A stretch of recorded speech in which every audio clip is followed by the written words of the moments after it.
Сәлеметсіздер ме оқушылар? 4-59 тапсырманы орындайық. 4-59. Бұл жерде бізге беткен бөлшектерді ең кіші ортақ бөлімге келтіріңдер деген. 5-тен 3 және 6-тан 5 болып тұр. Бұл жерде ортақ бөлім екеуіне 5 пен 6-ға 30.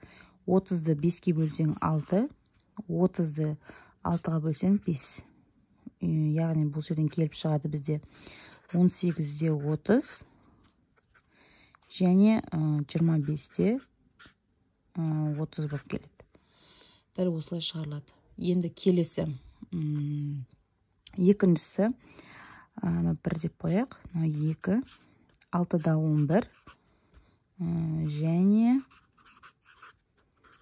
94. Бұл жерде екеуіне ортақ бөлім бізде 99 болады.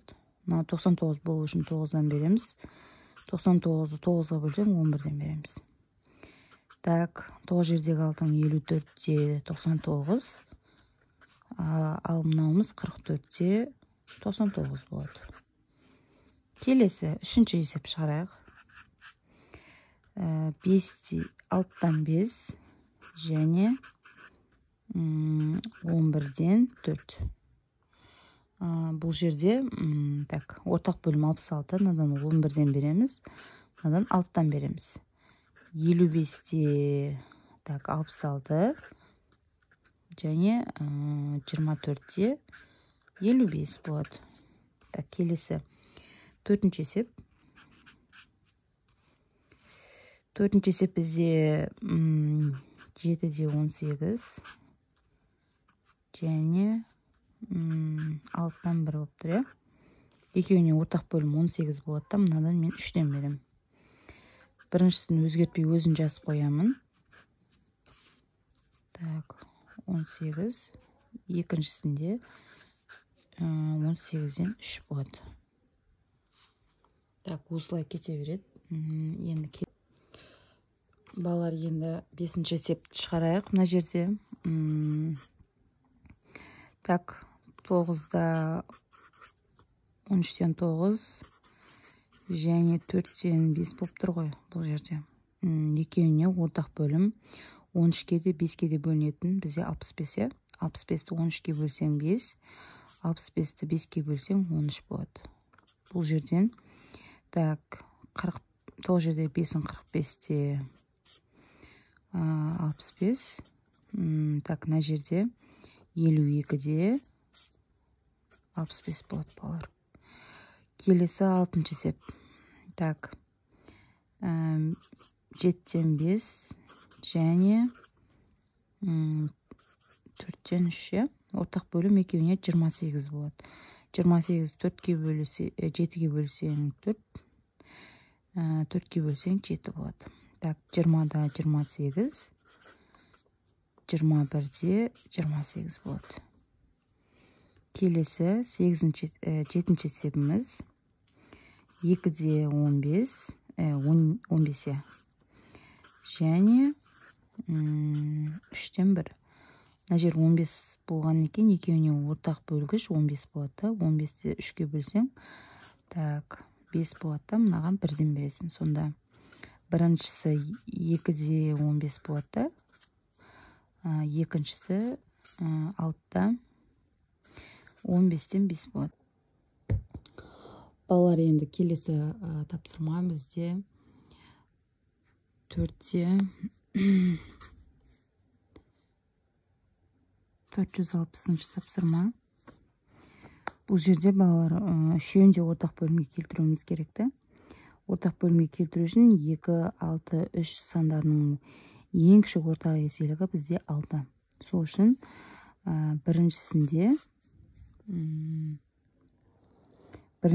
балалар 2-ден 1, екіншісі 6-тан 1 және 3-тен 2.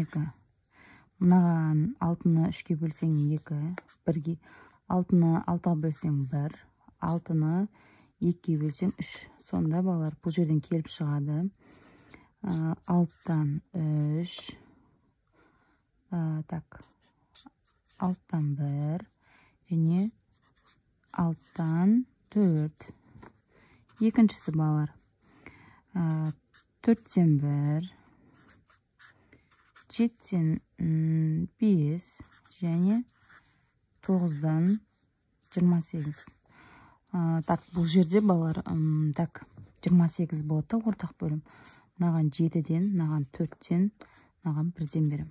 Сонда 28-ден 7, 28-ден 20 және 9-да 28 болып қалады. Келесі. Бұлай талқылай салайық. Мына жерде 5-тен 1, 20-дан 11, 10-нан 3. Бұл жерде ең кіші ортақ бөлімге келтіретін сан бізде 20 балалар. 20-ны 5-ке бөлсеңдер, так, 4 болады. 20-ны 10-ға бөлсеңдер 2 болады.